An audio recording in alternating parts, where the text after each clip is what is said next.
Welcome back to the podcast. Today we're talking about some breaking news. Elon Musk is suing OpenAI and Sam Altman over the betrayal of the nonprofit AI mission that OpenAI originally had.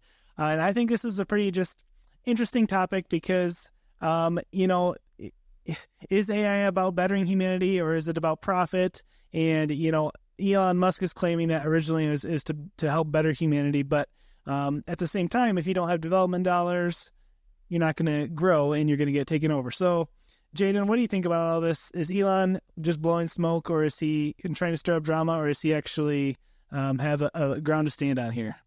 Yeah, it's a good point because, definitely there's a little bit of beef between him and Sam right now.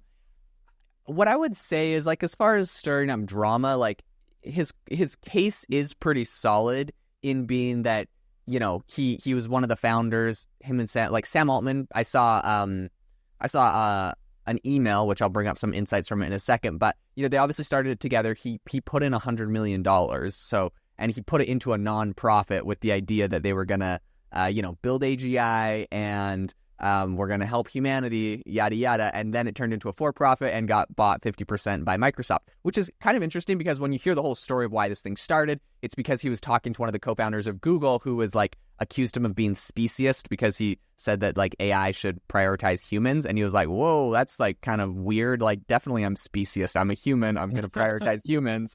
And so when he heard that, he was like, okay, don't like these big corporations controlling AI. So then he's trying to start this thing. And now where do we end up? This nonprofit he started is now a for-profit, essentially controlled by Microsoft, who owns 50% of it. So I can understand where he could be concerned about this, this whole what's going on with the company he founded. Yeah, but at the same time, what did he think was going to happen? If you develop a groundbreaking technology, it's going to become acquired. And in order to grow and develop, Sora, for example, the video generation part of OpenAI, that's going to require millions of dollars of funding. And I understand he gave $100 million, but it's got to continue to grow somehow. So I don't know. I think he might just have a little bit of jealousy.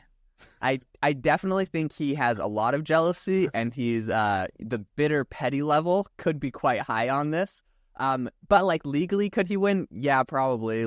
So here's the big argument that I've heard on this is that if this is totally legal, what OpenAI did, why wouldn't every company just start off as a nonprofit? Nonprofit meaning when he gave $100 million to them, it was a tax write-off. It was he donated it to charity, and then they turned into a for-profit. So first of all, actually, I wonder what tax implications there are for him. If this whole thing blows up, it's kind of funny if the lawsuit was reversed or something. Well, I guess then he'd be fine. But in today's standing, I bet people could look into that $100 million and be like, you donated that to a nonprofit that's now a for-profit. That wasn't a charitable contribution. That was whatever. So there's that. But, he's saying why wouldn't every company just do that? Start off as a nonprofit, get all the money in so all the investors can write it off as a charity, then turn it into a for-profit, and the investors hold a chunk in. So it's the investors get their equity and their investment was a charitable tax write-off. I'm yeah. It's going to get, sketchy if that's a precedent that everyone could theoretically use, Yeah, how much time is required to pass before it would be allowed to? Or, I would think you'd have to start a totally new entity, but I don't know. That's crazy. Is kind of what they did, right? They started all of these. It's kind of funny. When I looked at the lawsuit, it's Elon Musk versus, and, normally when you see these lawsuits, it's Sony versus NVIDIA or whatever. It's Elon Musk versus Sam Altman and Ilya and OpenAI LLC and OpenAI Global LLC Corp and OpenAI Corp LLC Global and Corporate. It's just there's 20 different entities he had to sue because when they converted it, they made all of these entities that own different bits of the IP, and it's also convoluted. And I don't know. When I see the convoluted corporate structure like that, it's always a little bit suspicious to me. Now, all that being said, freaking love OpenAI, love what they're doing, understand why they have to be a for-profit, but I understand why he's bitter about it for sure.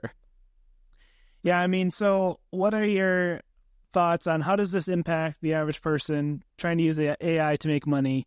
My thought goes to, if he does have any ground to stand on, Elon that is, could he regain, any kind of ownership in the companies or what are your thoughts? Because I know he basically took Twitter and I don't want to say bombed him. He totally, completely changed it, kind of out of spite almost, like you said. Like, he's not afraid to do stuff like that. What do you think implications are? Yeah, and I would say probably not afraid to lose money either, since he lost tons of money on Twitter so far. I mean, who knows? Maybe he'll make it back or whatever. He has a fairly decent track record, so I wouldn't put it past him. But okay, well, what I think is important to understand, because you make a good point, like, how does this impact the average person making money off of this thing? Obviously, I think a lot of people are rooting for, like, please don't change anything, because, like, we really like these tools, we like the rate of acceleration, we like everything coming out of this. We don't want this to change because this stuff is awesome, right? So I want to cover over what exactly he's suing them for, because I think that will give us an answer and tell us the implications. So in the lawsuit, he says for a judicial determination that GPT-4 constitutes artificial general intelligence and is thereby outside the scope of OpenAI's license to Microsoft. So OpenAI, when they made their license to Microsoft, and Microsoft is incorporating ChatGPT into everything, right? The deal was, they're like, hey, we could do this, but as soon as we achieve artificial general intelligence, which is not a defined term, so Microsoft could kick the can down the road for probably 100 years saying we've never achieved it, right? No matter how good AI gets, because they own 50% of the company. So, I mean, that's kind of like, But the idea is, when we achieve artificial general intelligence, Microsoft, you don't own that, we get to own that, and we get to give that away for free or open source or whatever OpenAI plans to do with that, or make money, whatever they want to do with it, right? So Elon is suing, saying GPT-4 is artificial general intelligence. Now, I think that's probably the weakest thing in his lawsuit, because, I don't know, it's not that great. Like, is it really artificial general intelligence? I would say no.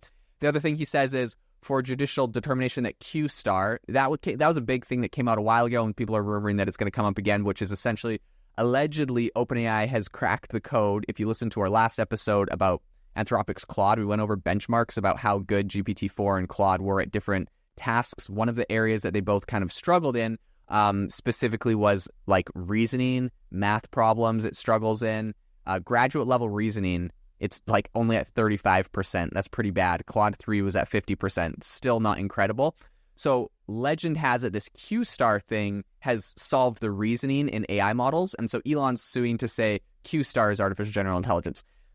Like, we haven't seen it, and neither has he, for that matter, also. So I'll bring that up. But if Q star was artificial general intelligence, maybe he could have a leg to stand on there. But as is, it almost feels like this lawsuit would now disincentivize OpenAI from coming out with Q star till the lawsuit settled, because let's say they did achieve artificial general intelligence, like, well, we don't want to release it now because then it might mess up our whole company. Now, I know there's like conflicts of interest on both sides of that, but like me in my, I guess, selfishly just wanting more technology out faster because it's cool, obviously wants Q star out as soon as possible. So like, I'm like, oh, I hope that doesn't hold water in the lawsuit. But I understand where it's all coming from. So I think this is really interesting. Those are the two big things that he's requesting. And of course, the main thing he's complaining about in his lawsuit is that it's been turned over to Microsoft and is now controlled by Microsoft.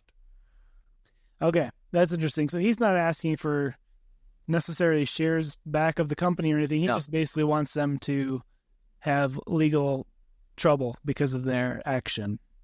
Yeah, right? Yeah, and I think the implications, though, are that I think he wants them to turn back into a not-for-profit, because he's like, okay, I gave you $100 million for that, and then you changed it, but like, you have to turn it back into that because that's what you told me you were going to do at the beginning.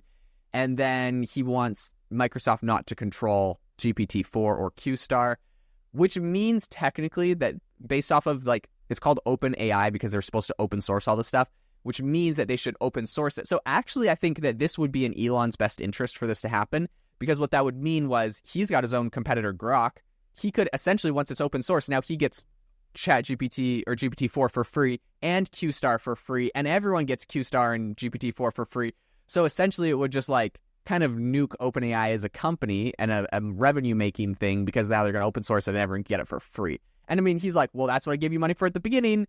But they're like, well, we got a lot of employees and investors now. We don't want to give up. So that's where it's going to. It's like, nuke the company and make it nonprofit. He doesn't need shares in the company. Now he gets the code open source, you know? Okay. Yeah, that makes sense. Yeah, I was thinking back a couple weeks ago to our podcast about how Sam Altman was trying to raise trillions of dollars for chip mining and stuff like that too. And so maybe, Elon is trying to prevent Sam Altman's supervillain transformation. I don't know. We'll see. Who knows? At the end of the day, I mean, I think this is interesting. It's definitely a story we'll want to watch play out. But we'll definitely keep everyone listening updated on how this rolls out. It will have big implications if you're using ChatGPT to make money on your side hustle with AI. I would say make sure you're familiar with all of the different AI models, Claude, everything else. This isn't actually going to destroy ChatGPT and kill it.